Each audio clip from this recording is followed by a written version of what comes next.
Today we've got Abigail Johnson, who is from Birmingham, I believe. I am, yes. And The Secret Collector is her debut novel, which is a bestseller and has brilliant reviews. Mike Gale's very positive about it as well. Yeah, he's written something lovely about it, which is nice. How would you describe The Secret Collector?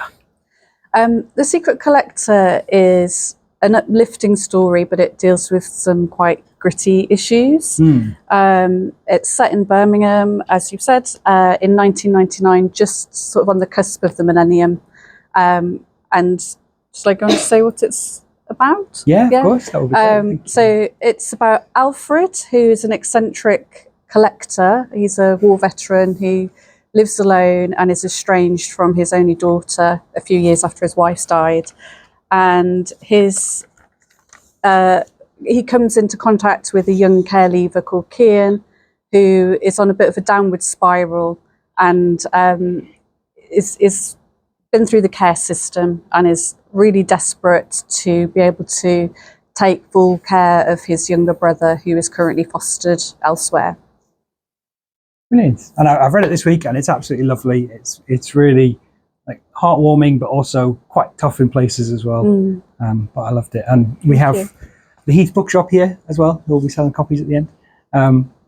Would you like to read a short piece? Yeah, so I'll read you a little section. So from the point I'm going to read is after Kian has thrown a brick through Alfred's living room window, and it's caused him to have a heart attack. And as the police and social services have become involved, they've seen the state of his house and they're quite concerned about him. So this scene is where Alfred's social worker, Sandra, makes her first visit to his house, which he is not at all happy about. It had been so long since someone had been inside his house that Alfred had trembled as he put on a suit. It had taken 3 attempts for the buttons on his shirt to meet their corresponding slots. In fact, as he combed his hair and dabbed on some Old Spice that he hadn't worn in years, he was reminded of taking Ida out on a date for the very first time. A current of nerves had flowed through him as he practiced how to say hello in front of the mirror, as if learning a new language. That was all a very long time ago, of course. Sandra was at most half his age. Despite this, she seemed to have taken it upon herself to behave as if she was his mother. Asking him how he'd slept and if he'd eaten, she'd even wanted to make the tea, but he had insisted. He stirred 3 sugars into her mug, although he heard perfectly well that she didn't take any. So, Alfred, how have you been feeling since coming out of hospital? Sandra asked, before taking a gulp of her tea. A smile creased the corners of Alfred's mouth while she politely put her tea to one side and tried not to pull a face. Somewhere in the room, a hidden clock was making itself known, painfully scratching away the seconds between Sandra's questions and Alfred's answers. Oh, I'm feeling marvellous, Alfred lied. He'd barely slept a wink since he'd returned home from Ward 10 at the Queen Elizabeth Hospital. Each night he lay down in the hallway gripping an old cricket bat until the morning came. Never better. I mean, the heart attack was a bit of an inconvenience, obviously, but, I'm fine now. Glad to be home, really. With the medication they've given me and a bit of rest, I'm right as rain. He tapped out a rhythm against his heart with 2 fingers, as if to demonstrate the effectiveness of his pulmonary artery. And they caught the blighter who threw the brick, so, he'll be suitably punished, I'm sure. All's well that ends well. As you can probably tell, I really don't need a social worker, he added for good measure. In response, Sandra pointedly scanned the room and pulled her coat tighter. Alfred understood that if you weren't used to it, if you didn't comprehend the importance of all his objects, it might look a little chaotic, messy even. It might help if she knew that all of his items were comprehensively catalogued.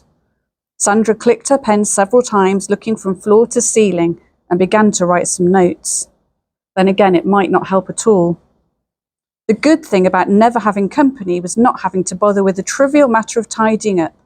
Before Sandra's arrival, he'd filled several bin liners with magazines, tissues, and wrappers. He was so breathless afterwards, he'd worried another heart attack might come his way, and had to lie down on the sofa for the rest of the afternoon. Admittedly, the place probably needed a bit of a vacuum, some dusting, what have you, but it was perfectly habitable. He'd already demonstrated that he could get in and out of his kitchen with only the smallest amount of manoeuvring and squeezing. Sandra really had nothing to worry about. Alfred, Sandra said, lowering her voice, I don't think you're looking after this place, or yourself, very well at the moment. I'd suggest you need a bit of help getting on top of things. Wouldn't you agree? He shook his head vigorously to show her that he most definitely did not. I know it must be a little overwhelming. Just remember, I'm here to help, Sandra continued. We don't need to deal with everything at once. Let's talk about the incident when the young man threw a brick through your window. 2 bricks, Alfred said. The least you could do was get the facts straight. I'm sorry?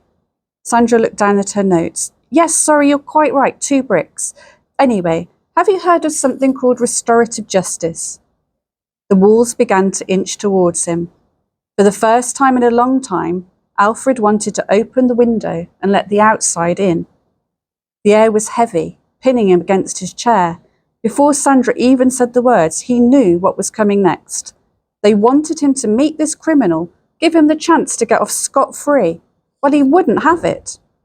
I am not, Alfred said, his voice turning itself onto its loudest setting, meeting the juvenile delinquent who caused me to have a heart attack. Absolutely not. Now clear off and leave me alone. It's just a mediation session at first. We'll meet somewhere neutral and I'll be with you, Alfred. I do hope you'll give this some thought. I think it will help you to achieve some closure. Restorative justice is fairly new, but it is shown to have a really positive effect on both the victim and the perpetrator. It gives you a voice, lets you tell him to his face how you feel. It also gives him a chance to make amends, and you can both move forward with your lives. No, thank you, Alfred replied, folding his arms across his chest. He didn't want to move forward. He was quite happy staying exactly where he was.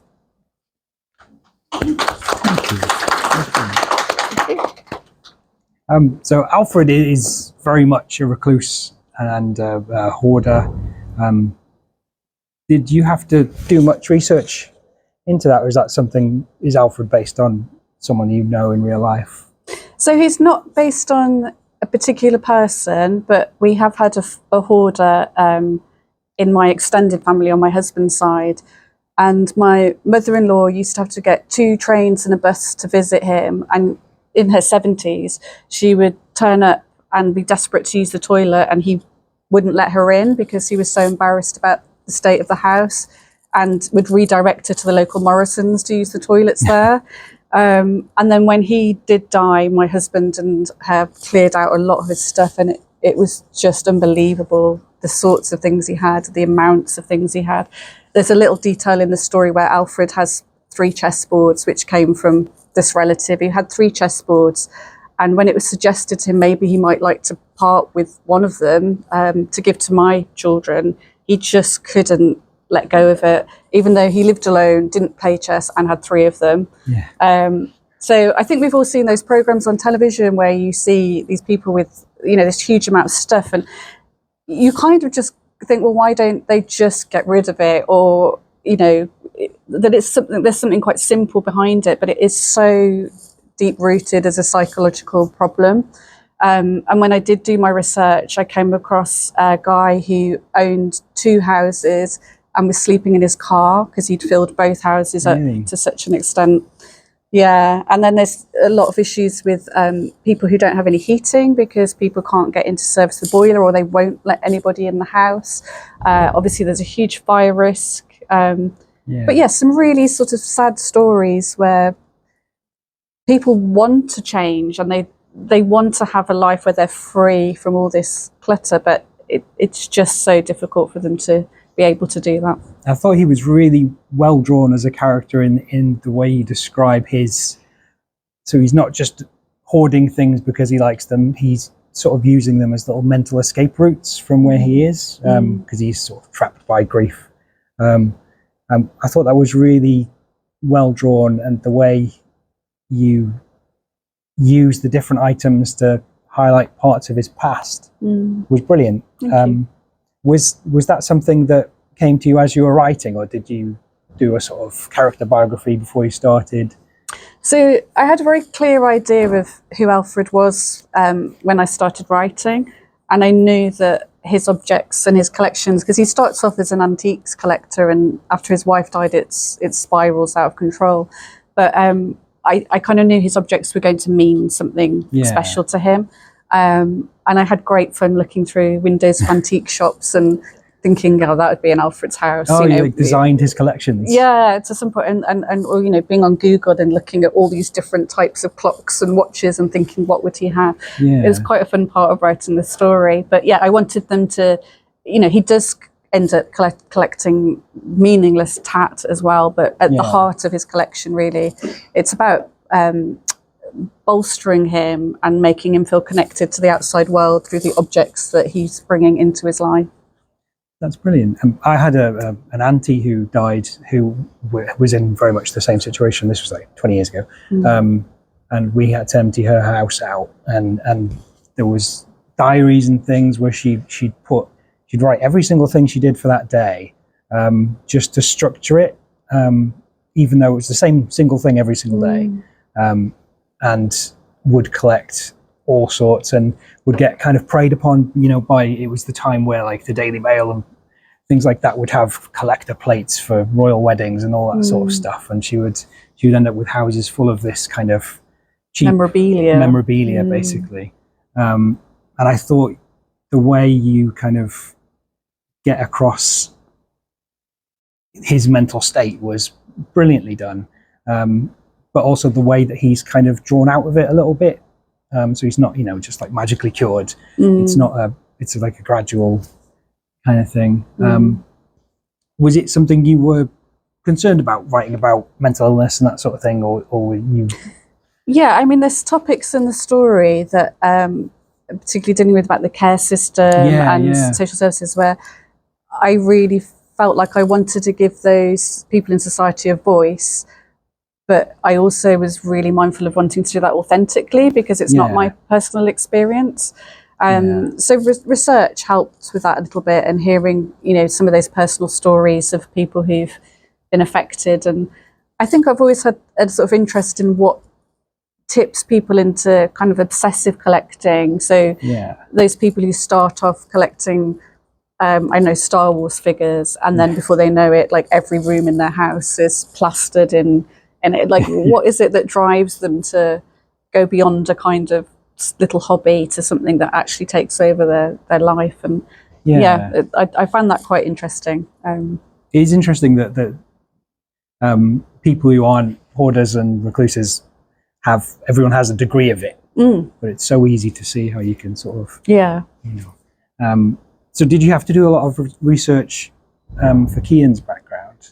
So I used to work for Birmingham City Council, and I worked in the Children's Services Department, but in the Communications Department. So I did a lot of producing information for young people in the care system around advocacy and what their rights were. But one of the jobs I got given was to write a whole pack for young offenders that explained all the complexity of the legal system in a way that was easy to understand.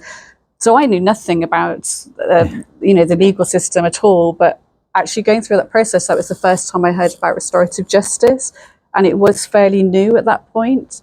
And I remember writing this all up and thinking, this actually feels like such a hopeful thing, and it's about giving people second chances. And, you know, some people have ended up in the wrong situation due to circumstances beyond their control, and you know, if they get written off at a very young age, it's very, very difficult to come back from that.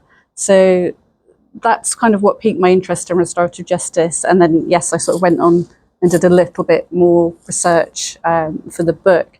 But I did come across a lovely story where a young man had, I think, stolen from an elderly couple, and a year later, after he'd finished his restorative justice, this woman had become like a sort of surrogate grandmother to this young man, and she was wearing a necklace that he bought her for his birthday, and you could just see that they'd actually changed each other's lives, and that just felt like a really hopeful story, and one that, you know, inspired my writing.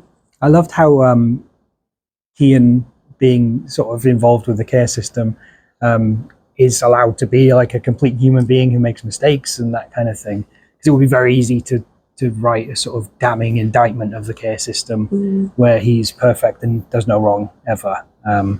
But the way you write it sort of shows you how he gets there and why he's like that, which is brilliant. Did these two characters sort of come fully formed in your head when you started coming up with the idea for the book, or did they develop as you wrote the book? Alfred definitely arrived as a fully formed character. I sort of knew what his voice was and how he was going to interact with people and what his situation was. And although I had a clear idea of who Kian was as well, his voice was much harder for me to get right. Yeah. And I think in my early drafts, he was maybe too unlikable. Oh, okay. And I thought readers aren't going to identify with this person who is so clearly doing the wrong thing all the time. Yeah. If you didn't have that understanding of how he's come to be the way he is and what his life situation is and what his hopes and dreams are, it wasn't going to work. So he took a lot younger. I think particularly as well, making sure I was capturing the voice of a 17-year-old boy as a 50-year-old woman was, kind of harder to get right. I do have 2 teenage boys, which helps a little bit, I think.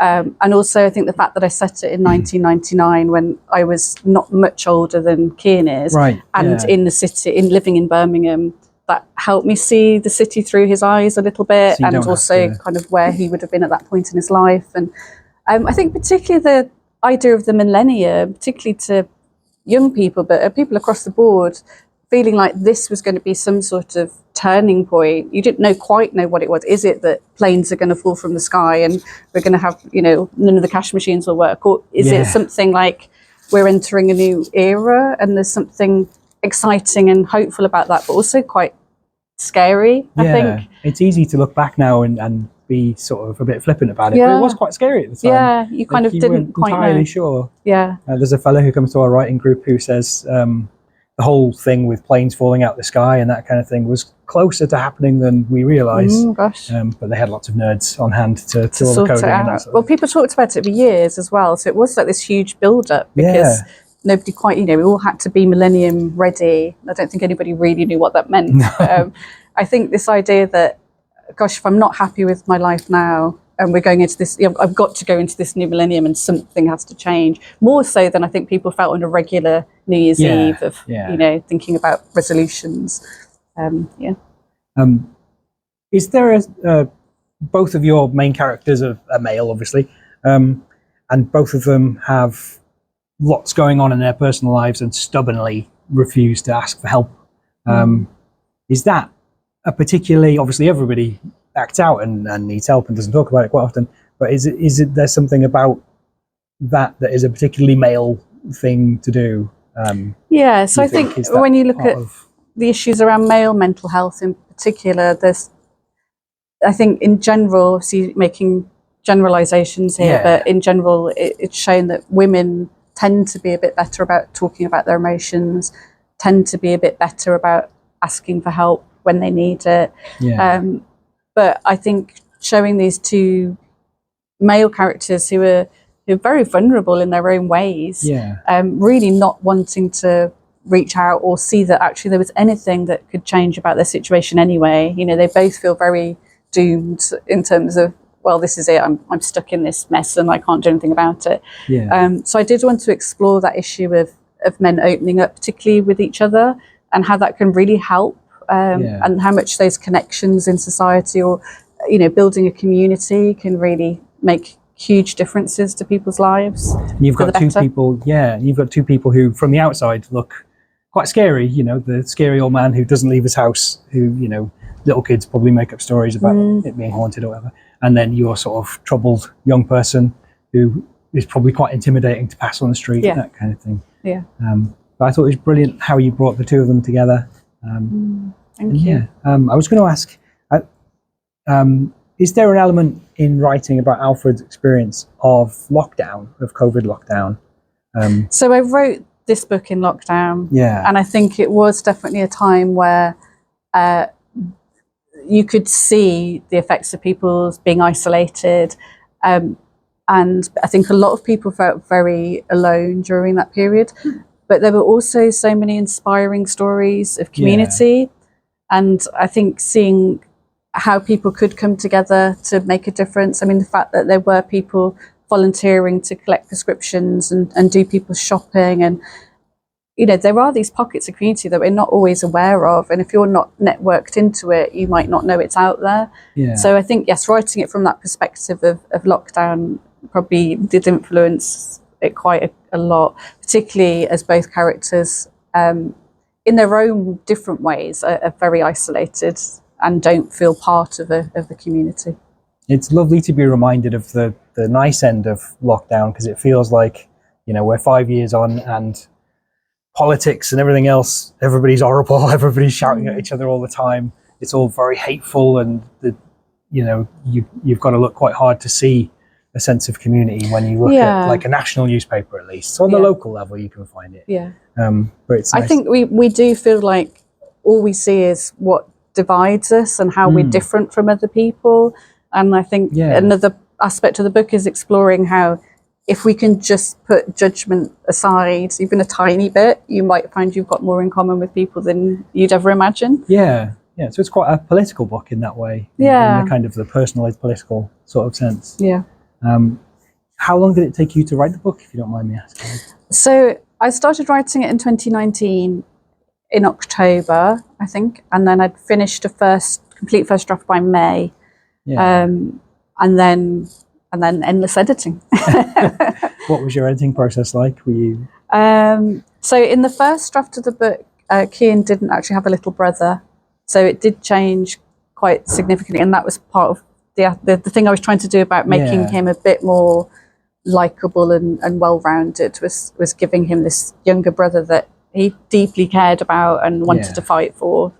And then when I got an agent, they then suggested some edits to the story, which was very much along the lines of, it's virtually perfect, it really doesn't need very much, just a few tiny edits. So I thought, well, this would be like 5-minute job. And then I got like 3 A4 pages of like, move this to here, move this to here. And I was like, then you move that to there, then this doesn't make sense. And now I've got to, so that was a lot harder than I thought. Yeah.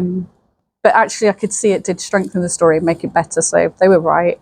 And then it goes to an editor who then has their own set of edits that they want to make to it, and then it goes to a copy editor and a line editor. So the editing does feel like it goes on for a very, very long time, but hopefully at the end of that you do get a book that's more polished. Yeah, because you've got a good team of people who do it for a living every day, sort of thing. Can I ask, how did you start writing? Have you been writing since you were a little kid, or is it something you came to later?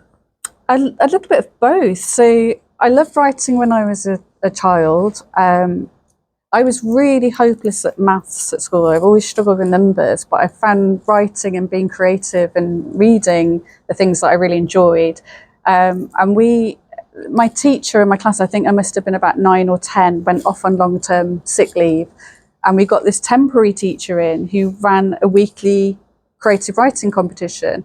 And whoever won got a Kit Kat. Right. I've never been so motivated in my life. But week after week, I kept winning these Kit Kats. And I could see the rest of the people in my class thinking, go on, her again.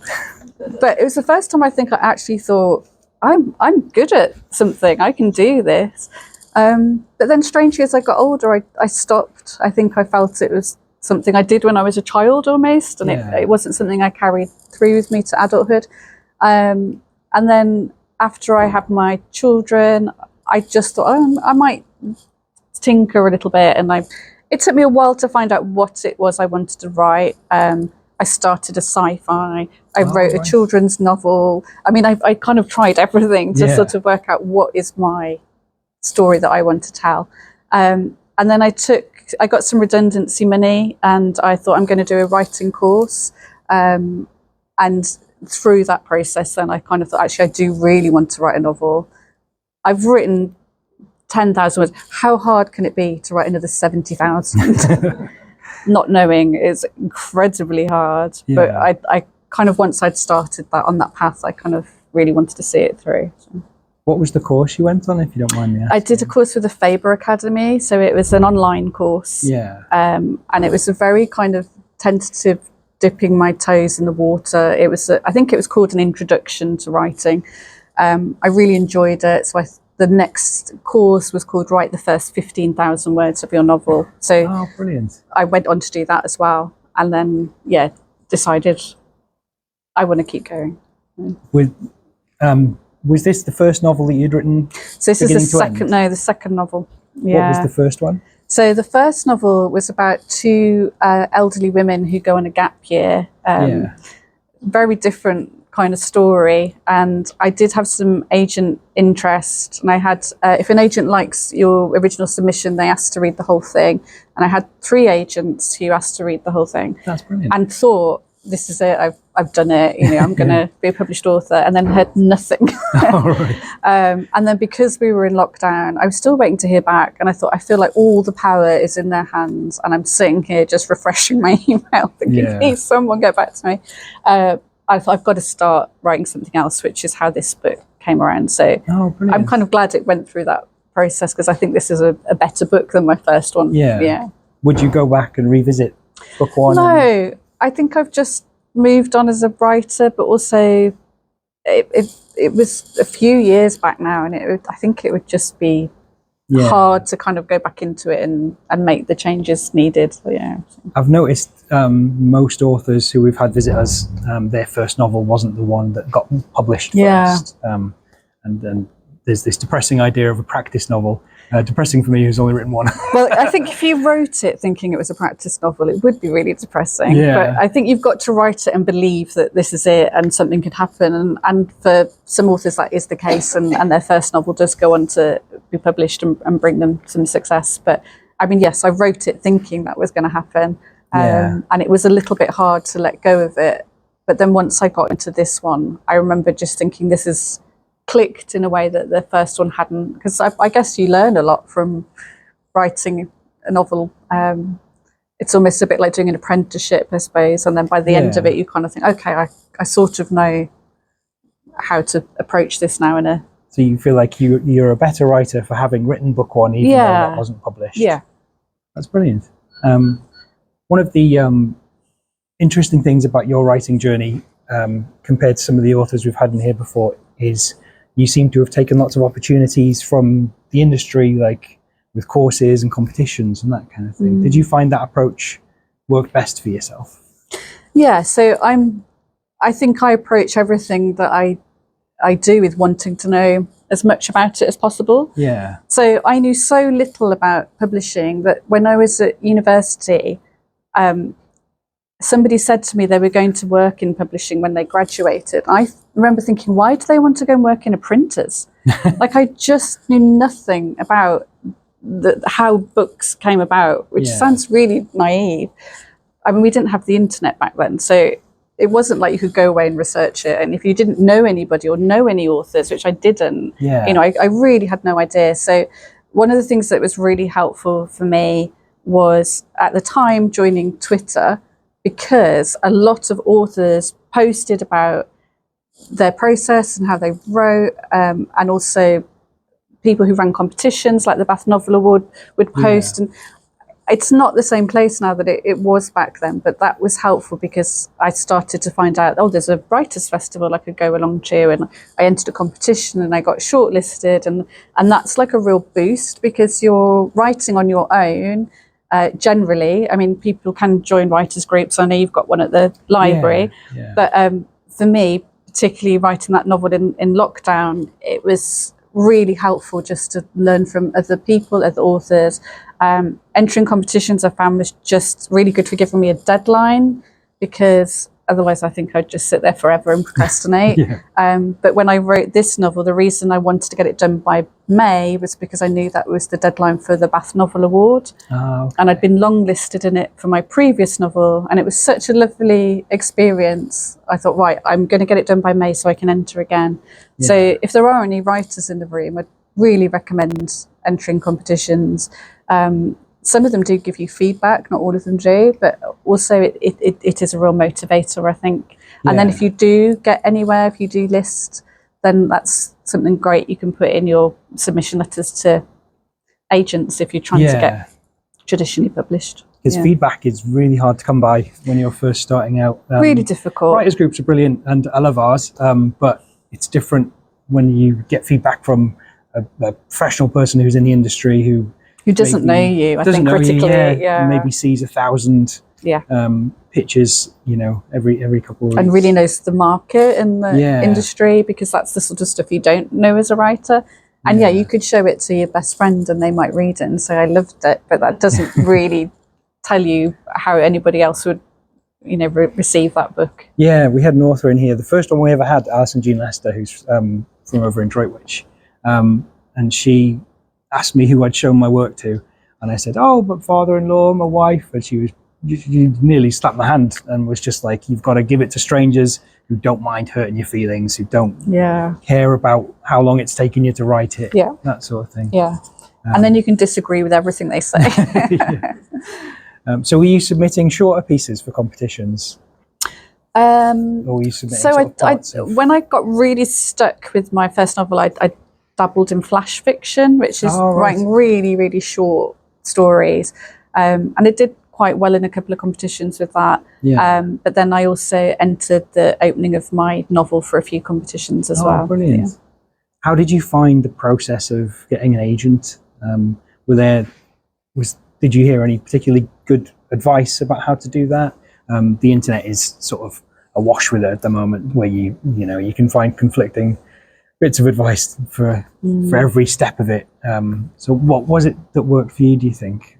So I think if you do want to get an agent, it's really important to read as widely as possible. Have some idea of where the book you're writing does sit in the market. So the general advice is to come up with 3 comparable titles. So if you liked this, this and this, you would love my book, for example. Don't go into it saying I am the next Bee Child, or I am, but you can say this. If you like this, you would also enjoy this, and just do your research. So if there's authors you particularly admire, find out who their agent is. If they write something that's similar to you, then that could be an agent you could approach, and look at. They'll quite often say on their website pages what those agents are looking for. So use that in your letter to say, I know you're really looking for high concept thrillers that deal with issues of this nature. Therefore, my book would really appeal to you. I think the best advice really is just to develop a very thick skin and be prepared to wait a long time. So I know with my first novel, I sent it out to a bunch of agents. And then every day I was thinking, I wonder if I'm going to hear from them today. and months went by. And I think that is part of the process. You can hear back really quickly. And with the agent I got, I made the mistake of thinking I hadn't finished writing it or redrafting it. And I remember thinking, well, I've probably got about 3 months here. So I'm going to start submitting earlier than I'm ready, because at least I'm ahead of the game, because I've been at it for quite a long time now trying to get an agent. And so I sent my submission off, which is like the first 50 pages, I think, and a synopsis of what happens in the plot. And I think it was like by the very next day, I was at the cinema with my kids, and this email came up from this agent saying, I'd love it. Can you send me the whole thing? And I remember thinking, oh my God, I haven't finished it, but you can't say if it's not ready. It just looks really unprofessional. And if you say, can you wait 3 months? Well, they've moved on to something else by then. So I don't know what I watched at the cinema, because the whole 2 hours I sat there thinking, I need to get out of here and get home and finish it. Got home, ignored my husband and kids for the entire afternoon and evening. I think I was up till midnight just finishing it. And then sent it off the next morning. So don't make that mistake. Although it did really put a rocket. It made me get on with it and finish it. And it worked. It worked, yeah. Were you surprised by any of the changes your agent requested after they looked through? I think it's really hard when you've written something and you're so close to it to imagine anything changing with it at all. And I think you get this information and you kind of think, well, they just clearly don't understand that this, but I think you need to take a few days to digest what they say. Yeah. I don't think it was anything particularly surprising, but I could see how it would actually make the story better as well. Yeah. But I think your instant response is very much to think, well, like, sure, they're not right about that, because this is my book and this is how it's meant to be. But luckily it wasn't anything too drastic. Yeah. It was sort of structural things, really. Brilliant. Do you have any advice for people who are maybe working on their first novel, or just coming up to the point where they're going to submit to competitions or agents and that kind of thing? Was there anything you found particularly helpful in terms of how you pitch it to people, or how you approach people in person if you're at events and that kind of thing? I think having that hook, so really knowing what the hook of your story is and being able to summarize it in a couple of lines, really, really important, and probably one of the most, in some ways, more difficult than writing the whole thing, is actually just thinking, how do I sell it? Yeah. So I think the advice I received was to write your one-page synopsis and then write a paragraph that describes your story, and then get that down to like a sentence.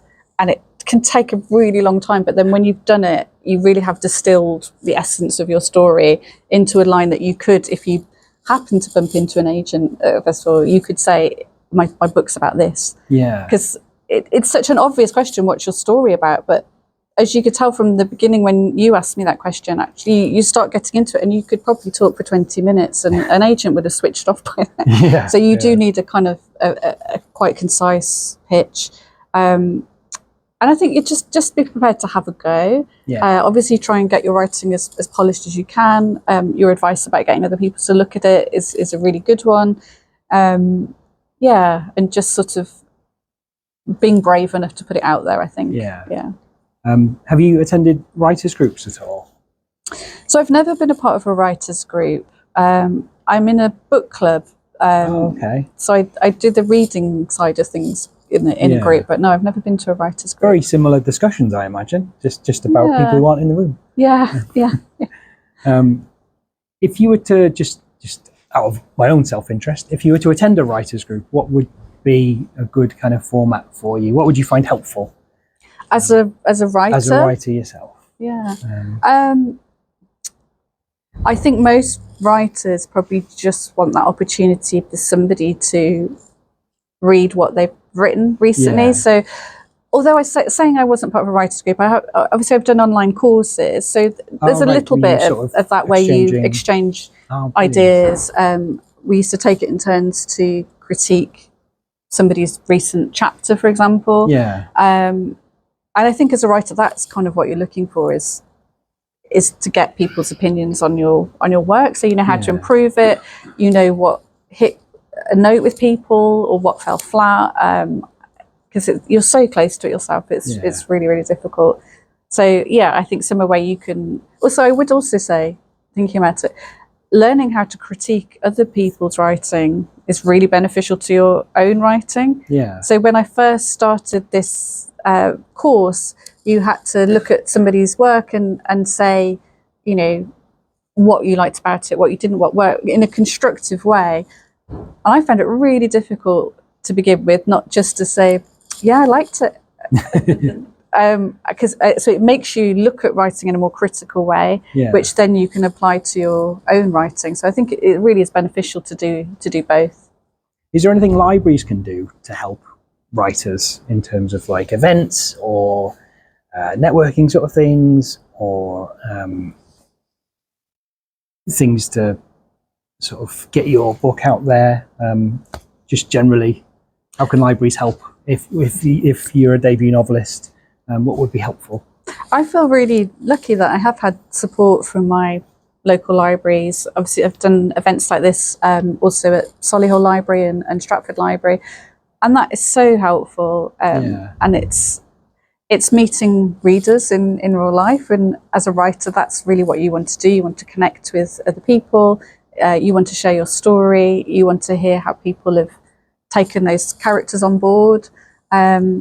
So for me, growing up, I mentioned to you earlier, libraries are such an important part of many writers' lives, and for me, definitely being able to escape into a world of stories from a very young age, definitely made its mark on me.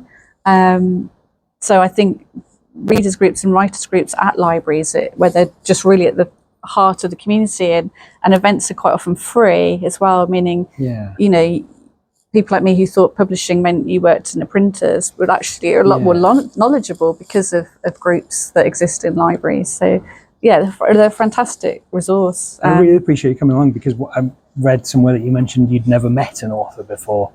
No, when I was younger I hadn't. That's one of the reasons we do this, is so that people can just come in and see that authors are just regular lovely people who will just come in and you can meet them.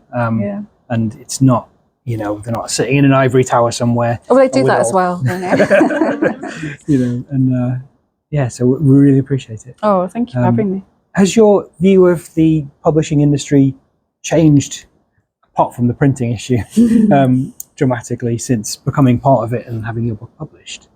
Yes, it probably has. And as I said, I did quite a lot of research over the years as I was writing. So I felt like I was going into it fairly level-headed. I wasn't expecting to be able to retire early and, you know, live off my millions from being a published author. So I had quite a good idea of how the industry works.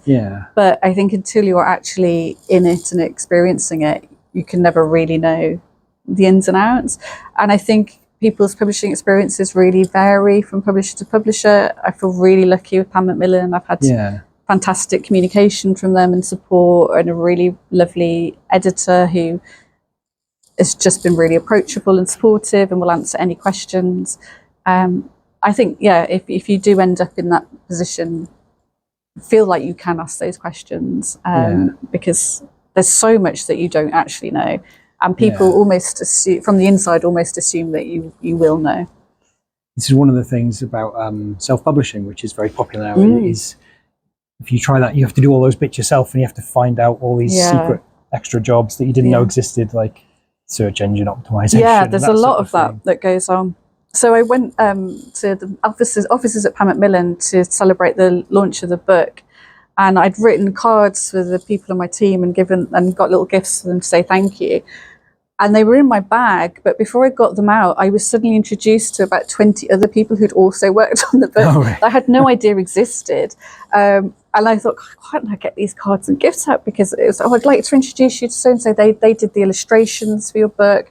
And I worked on, you know, the marketing side of your book, on the digital side, and all these sorts of jobs that exist in publishing that you don't know about. But it's amazing. Yeah, it's a big team effort to get a book out, and you don't realize that as an author. You kind of just think it'll be me and my editor, and that's, you know, and somebody in marketing. But actually there's a lot of people involved. That must be quite encouraging, that there's that many people who believe in your book to put in the lovely time. It was really lovely to sort of to meet them as well, and people to say, oh, I did this, I you know, they're a part of it as well, and that's really nice. Just to go back to the book itself, was it important for you to set it in Birmingham? Yes, it was. I think publishing is still very London-centric. And that we do see stories that are set in Birmingham. Obviously, you mentioned Mike Gale, who's written some books in Birmingham. I remember reading his book and really feeling that connection that he had written something in my hometown. And I liked the idea of being able to give that to other people. But also, it was important to the story that Alfred and Kian live in this big city, and it's full of people, and yet they feel really, really alone. And it was that idea that in big cities, it can be even harder to find those little pockets of community sometimes. But I also got to enjoy some of the nostalgia of being 17 again in Birmingham through the character of Kian, which was quite enjoyable. And it really helps in the story if you know, okay, this is where this is going to happen, because you've got that first-hand knowledge. So yeah, it was important to me. That seems to be quite a big thing in the last 10 years or so, with like murder mysteries that are set in regions like LJ Ross does the Northeast. We've had Rachel McLean in who does Dorset, and people were really keen to read stories about where they grew up or even just where they go on holiday. Yeah. And it's lovely to see different parts of Britain represented other than just London, as you say. Yeah. Or, you know, home counties. And, yeah, or just fictional Scottish wizard castles and that sort of thing. Do you have plans for book 2? Are you writing book 2 at the moment? Yeah, so book 2 is coming out in May, May the 21st at the moment. It might change. So it's called The Unlikely Courage of Gracie Meadows, and it's about a woman who is at a point in her life where she's starting to feel a bit fed up with where she is in her marriage and her career. She's worked as a dinner lady her entire life. Her dad died in a fire when she was 10, and he planted an oak tree in the fields at the back of their house when he was a little boy. And it really means a lot to her since she's lost her dad. And then she finds that there is plans for a housing development at the back of the fields, and the tree is going to go, which ignites a kind of quiet fury in her, but she feels like there's nothing she can do about it, although she's quite heartbroken. But then she discovers her husband is actually on the development team for this project and had kept it from her. So it throws everything into turmoil, really. Lots of secrets are uncovered. But there's also quite a lot about some of the same themes about community. There's a cross-generational friendship in there as well, with a younger woman and a little 5-year-old girl called Tilly. So it's about how their lives kind of come together, but they manage to, make change in their lives as well. That sounds great. What sort of stage in the process are you up to on that? So I'm in the lovely period of ignorant bliss where my editor has it and I'm just waiting to hear back. So this is a lovely time because right now I'm thinking everything about it's fine. When I get my edits back next week, it will be a different story. What does your sort of daily writing process look like, if you don't mind me asking? No. So I work 4 days a week. So for me, writing is definitely something I just have to try and make time for and fit in with everything else. I find I have a day off a week, and sometimes I think, right, that's going to be my writing day, but then sometimes that can be the most unproductive session I have because I've got all this time. I think I need a little bit of pressure to be able to write well. So sometimes and I also have learned if I'm going through a writing phase where everything's going really well, I would just keep going and sort of ignore everything else just to stay in that writing zone, because it feels like you don't quite know how long you're going to have it for before it drifts off. That used to panic me a bit. I think now I've been writing for a little while, I've just accepted it's part of the process, and that sometimes you can be really productive and other times it just feels impossible. It can help sometimes just to go somewhere else to write, like take a notebook off to a cafe and just sort of have a different environment can help sometimes. It's amazing. And we had Stephen Arian, who's a fantasy writer from the West Midlands, in on Saturday, and he was saying most writers don't write full-time. That's that's quite a rare thing for a writer to be able to do, which I was really surprised by, because again, I imagine writers in their ivory towers occasionally going off on their yachts, and he says no, most people have to work 3-4 days a week or have full-time jobs. We've got a children's author, and there's a fella on TikTok who's got about 20 books downstairs, and he's postman. And it completely changed my view of what writing is like as a profession. It must be really hard to juggle a job as well as an entire sort of internal monologue of what you're going to get down on the page. And that's definitely a lot harder once you've been published and you've got another book coming out, because the first time around, as I said, your deadlines are your own, and then suddenly you've got somebody else telling you when something's got to be written by. So that has been a lot harder to work around this year. There's been times where I've got a deadline coming up and it just doesn't fit in with life. And although my publishers are lovely and are flexible, and if I say, can I have another couple of weeks, they're not going to say no. You still think, well, I've still got to do it in a couple of weeks, so I've kind of got to try and almost keep to the schedule that they're providing you with. But because you've got the 50 odd people behind the scenes waiting for. Yeah, exactly. It's booked in. It gets booked in for copy editing stage, for example, and they use an external proofreader. So, and obviously, it's not just your book that they're publishing. So you've got to fit in with everything else that they're doing. What's been the most lovely part of publishing your first novel? Absolutely meeting readers.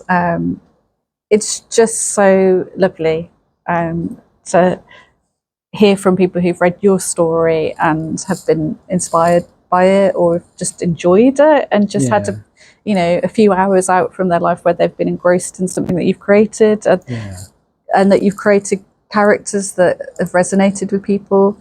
I was particularly touched by a couple of reviews where I was talking to you about creating that authentic character with those experiences, where I did have a person who'd been in care and said that this was their absolutely favourite book because as a care leaver they completely resonated with Kian and had taken him into their hearts, and that was so lovely. And also from somebody who was a hoarder, who said that it touched them, but actually they found it quite painful to read. And as a writer, obviously I don't want to cause anybody pain, but to think that I've somehow managed to create characters that don't seem two-dimensional or far-fetched, or that they could relate to them. That was really lovely moments as well. And you need the pain for the happy bits. You do, But thank you so much for coming. Does anyone have any questions at all about the book or writing in general? I wanted to ask if this was the sort of book that you would read. Whether you sort of order or. So I read quite widely because I'm in a book club. So I do get forced to read books I wouldn't necessarily pick, but I think that's quite a good thing as a reader.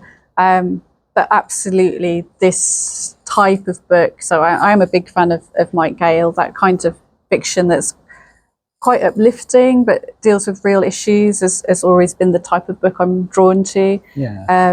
I really, really enjoyed The Unlikely Pilgrimage of Harold Fry by Rachel Joyce, and that definitely was a book that inspired me to start writing, I think, in a way, because I read that and I hadn't read anything like that before, and I thought that's the story I want to write. And I haven't written that story, but it definitely inspired me. So yeah, I do love those sorts of stories that are ultimately uplifting but feel very real.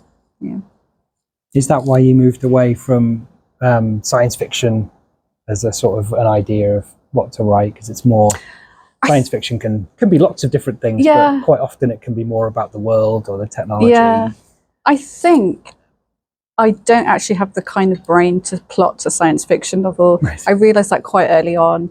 I thought, I've got this great idea, and then after about 30 pages just felt completely lost with it, where when I started writing the stories were the type of stories I like to read, it just flowed a lot more easily.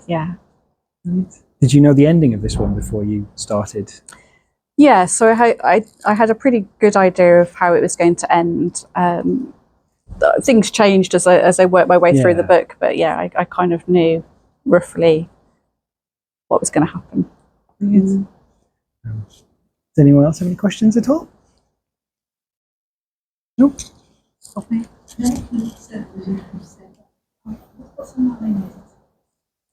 Oh, now you're testing me. So these are the things that don't get explained to you before you end up in publishing, but you have an editor who works with you on the story, and then you have a copy editor who will go through and suggest changes based on, well, this I don't like this sentence. This sentence doesn't work here, or the way you've written that doesn't work, or actually, I think you'll find in 1999 you've mentioned them having recycling collections, and there weren't any back then. In annoying, detaily things. And then the line editor's the final stage, which is sort of going through literally line by line and looking at punctuation and sentences and the real fine nitty gritty of the story. Sorry, I should have explained that. Yeah. You forget very quickly that the people don't know the stuff you've just learned yourself. Yeah. Thank you so much. Thank you. We had Carla Kovac here a few months ago, and she said she had a contract with X number of books she had to write in a specific time frame. Are you not contracting a number of books? So I signed a 2-book deal with Pan Macmillan, and I remember being really surprised when I saw my contract that the second book came out the year after the first one. I just thought I would have acres of time. So I think it's good because they want to build on the momentum of an audience that you've generated. But it's quite pressurized because you're still promoting the first, doing events like this, or writing articles or short stories or things that are to do with the book that you've published, whilst you're also writing the second one a lot more quickly than you ever wrote the first one. So yes, who knows what will happen after book 2, but that's where I am at the moment. Yeah. That must be quite scary to go from having all the time in the world to write book 1 to... Yeah, I think the most terrifying moment was seeing the second book up for pre-order on Amazon before I'd finished writing it and thinking, oh, I really do have to write this now. Yeah. Anybody else? No? It's okay. Well, thank you so much for coming. Thank you for having me. It's lovely to have you, and the book is brilliant. I loved it. Thank you so much. So uplifting, and it's just lovely to read. Thank you. And if you fancy coming back when book 2 is out, please do. I'd be happy to. Yeah, lovely. Thank you very much. Thank you. We have books for sale at the front, and if anybody's interested in joining a reading group, ours is today at 2:30, which is downstairs in our little meeting room, and they're a lovely bunch.